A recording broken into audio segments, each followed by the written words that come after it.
Yeah, this game genuinely just sucks, man.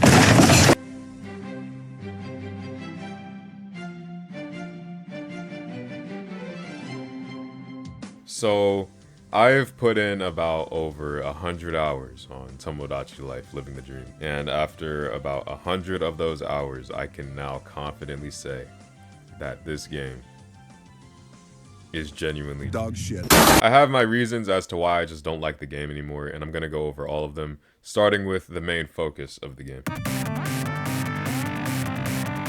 The Miis in this game are just very boring with what they say and what they do. And I think this is the case because everything that they do is just extremely repetitive. See, for this game, Nintendo decided to add these little interactions that Miis can have by putting them next to someone or something. Or they'll just happen randomly, but regardless, the game relies way too much on these interactions. Because they use these interactions to keep the player entertained, but they happen so much that over time they just become boring and repetitive. Like, it's just the same thing every time but with a different Mii, and that's why it sucks. Like, the way they become friends is repetitive, the way they help each other is repetitive, and you can't even get a visual on that either. Even the ways they can fall in love and get married become repetitive. And you know what? Speaking of the marriages in this game are so bare bones that you could even call it a downgrade from the 3DS version. Like, it really feels like the marriages have nothing special going for them apart from the Miis being able to have kids. Like, they're supposed to be married couples and they can't kiss, they can't even hold hands, and they don't even really sleep together. Sometimes they'll even try to move in with someone else even though they're living with the person that they're still married to. Like, apart from having kids and having like 2 special interactions, I really cannot name another thing that makes married couples different from regular friendships. And to be honest, the Miis having kids in this game isn't even that special either, because it's not like in the 3DS version where you got to mess with them while they grow up. You just watch them grow up in one cutscene and that's it. The kid also has the option to live off the island, but unlike the 3DS version where this button actually did something because of Spot Pass, in this game it may as well be the button that does nothing, because all it does is delete the kid off the face of the earth. Another thing I don't really like are the personalities. There are so many unique personalities in this game, but to be honest, none of them actually really mean anything. And it's mainly because all of the Miis act pretty much the same. Like, I wish the personalities had it so that there were ways to make the Miis like mad all the time, sad all the time, or just straight up a dickhead all the time. Like, the only time their personalities ever feel unique is when they're fighting each other, or when you get this very specific interaction. Hey. What's up? I don't want to see bro ever again. Okay, I hear you. But here's my counterpoint.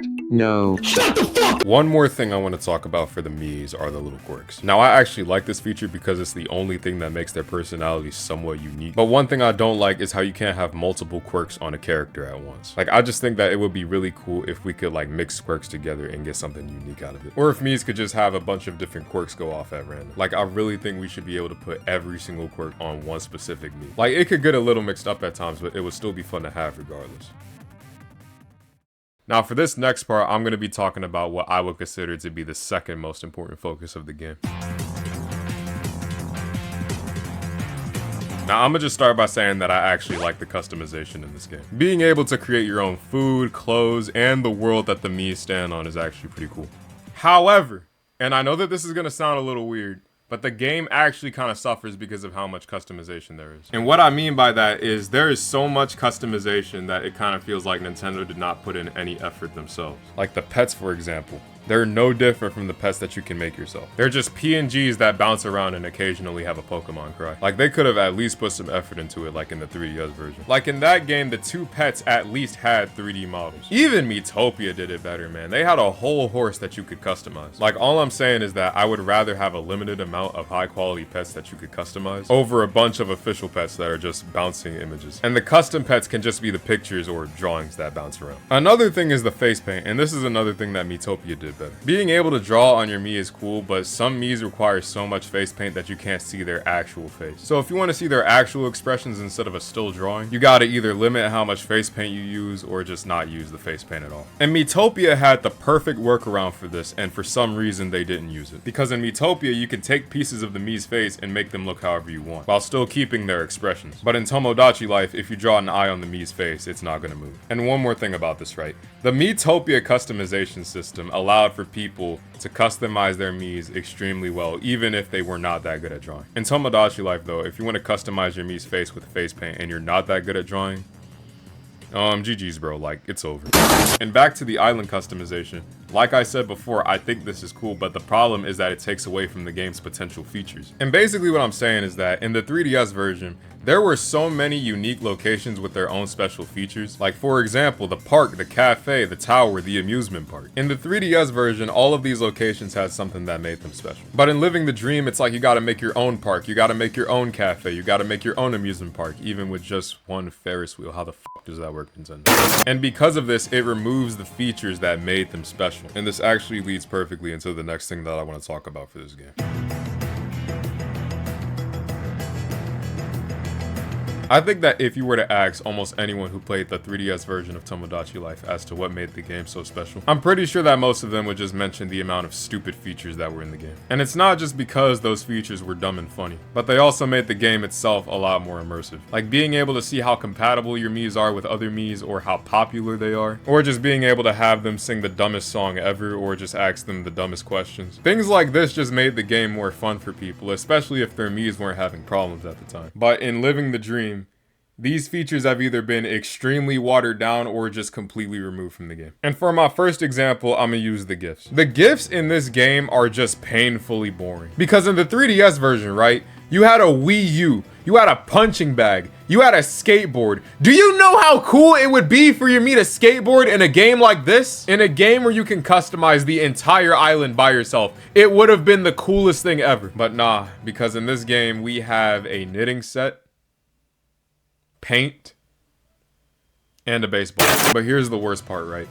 Almost everything in this game can be used as a GIF, and somehow the GIFs in this game are not better than the ones in the 3DS version. The only GIFs in this game that I actually like are the switches and the Street Dance DVD. Every other GIF in the game, though, just sucks. Now I want to talk about interacting with the Miis. In this game, apart from their problems, you can only interact with the Miis in like 3 different ways. You can pick them up, you can fix whatever is wrong with them, or you can just play a game with them. And the worst part about this is that the games that you can play with them can get extremely repetitive and boring. And you'd think, right, in a game where you can literally pick these guys up and take them anywhere, that they'd be able to swim, or at least interact with the water, especially in a game where they're literally surrounded by nothing but ocean. But no, they can't do any of that. They can't even hop in a boat and fish, man. But get this right, you know what game actually allows them to hop in a boat and fish?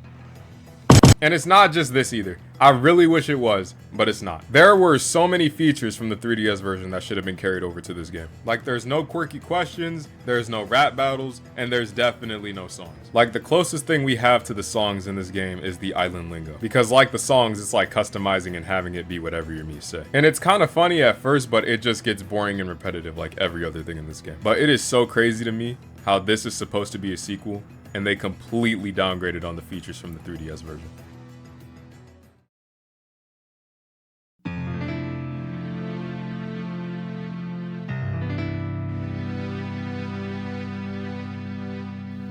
Tomodachi Life Living the Dream is genuinely just a disappointment of a game. The game gives you so much more control and customization over things, but in return it removed the features that made the 3DS version so memorable. And you'd think because this game is a sequel, it would improve upon what made the 3DS version so memorable, but it just doesn't do that whatsoever. And I know it sounds like I'm high-key glazing the 3DS version of Tomodachi Life, but I'm gonna be real, I don't even really like this game. The 3DS version had its own flaws that made it repetitive and sometimes boring, but those flaws could have been improved upon in Living the Dream. But for some reason, Nintendo just decided to completely ignore those flaws and make the game even more repetitive somehow. And another thing, people waited years for this game to come out. Like the same people that were little kids when the 3DS version came out are now grown adults playing this game. And with what I've gathered from doing my research for this video, most of those same people are disappointed with this game. Like with how it plays, this game does not feel like it should take 13 years to release. And you know what's crazy? This isn't even the first game that Nintendo has dropped that has suffered the same problem. Animal Crossing New Horizons was another game that suffered way too much just because of its customization. It relied too much on the customization,